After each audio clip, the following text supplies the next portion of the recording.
पायल के घर वाले विनोद को धमकाते हैं कि यदि उसने पायल के साथ कुछ भी उल्टा सीधा किया तो वो उसके घर वालों का भी वही हाल करेगा जो उन्होंने विनोद का किया है। विनोद के लिए आगे कुआं और पीछे खाई थी। वो चाहकर भी इस रिश्ते से इनकार नहीं कर सकता था, इसलिए पायल को लेकर वो दिल्ली की तरफ निकल पड़ता है। लेकिन उसके मन में भरा हुआ गुस्सा और नाराजगी अब किसी ज्वालामुखी की तरफ फटने को तैयार थी। अब आगे। आप शांत हो जाइए। मैं जानती हूँ आपके साथ गलत हुआ है, लेकिन खाने के ऊपर गुस्सा करने से तो कुछ नहीं होगा ना। आपको पहले ही काफी चोट लगी है, कमजोरी भी है। ऐसी हालत में आप पिछले 5 घंटे से लगातार गाड़ी चला रहे हैं। मैंने देखा आपको बार बार नींद भी आ रही है। आप गाड़ी से उतरकर थोड़ी देर रेस्ट कर लीजिए, कुछ खा पी लीजिए, आपको अच्छा लगेगा। प्लीज मुझे गलत मत समझिए। इस समय मेरी जिंदगी में सबसे गलत जो है ना, वो तुम ही हो। और तुम मुझे कह रही हो कि मैं तुम्हें गलत ना समझूं? तुम हो कौन यार? तुम्हारा नाम पायल है, इसके अलावा मैं तुम्हारे बारे में क्या जानता हूँ? कुछ भी नहीं। 24 घंटे पहले तुम्हारे बारे में सपने में भी नहीं सोचा था मैंने, और अब 24 घंटे के अंदर तुम्हें जबरदस्ती मेरी पत्नी बना दिया गया। ऐसे अचानक से जानवरों की तरह पकड़कर तुम्हारे साथ फेरे करती है, जैसे मेरी पसंद इच्छा कोई मायने ही नहीं रखती। ऐसे कोई किसी की पत्नी बन जाती है क्या?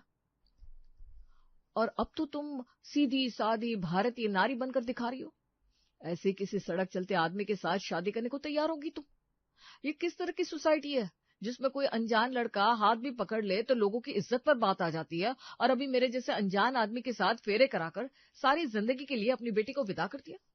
अभी तुम्हारा धर्म, संस्कृति, इज्जत कुछ खतरे में नहीं आ रहा। अभी सब ओके तुम्हारे लिए? तुम्हारा भाई बोला कि मेरे बारे में सब पता करके रखा है। ठीक है, बताओ क्या जानती हो तुम मेरे बारे में? क्या पता लगाया मेरे बारे में तुम लोगों ने?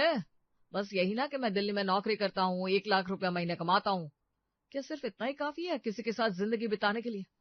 मतलब साफ है, तुमने शादी मुझसे नहीं मेरे पैसों से की है।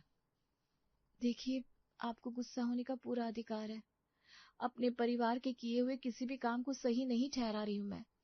उन्होंने जो किया बहुत गलत था, और ऐसा मत समझिएगा कि जो कुछ हुआ वो मेरी मर्जी से हुआ है। इस शादी में जिस तरह से आप मजबूर थे ना, मैं भी उतनी ही मजबूर थी।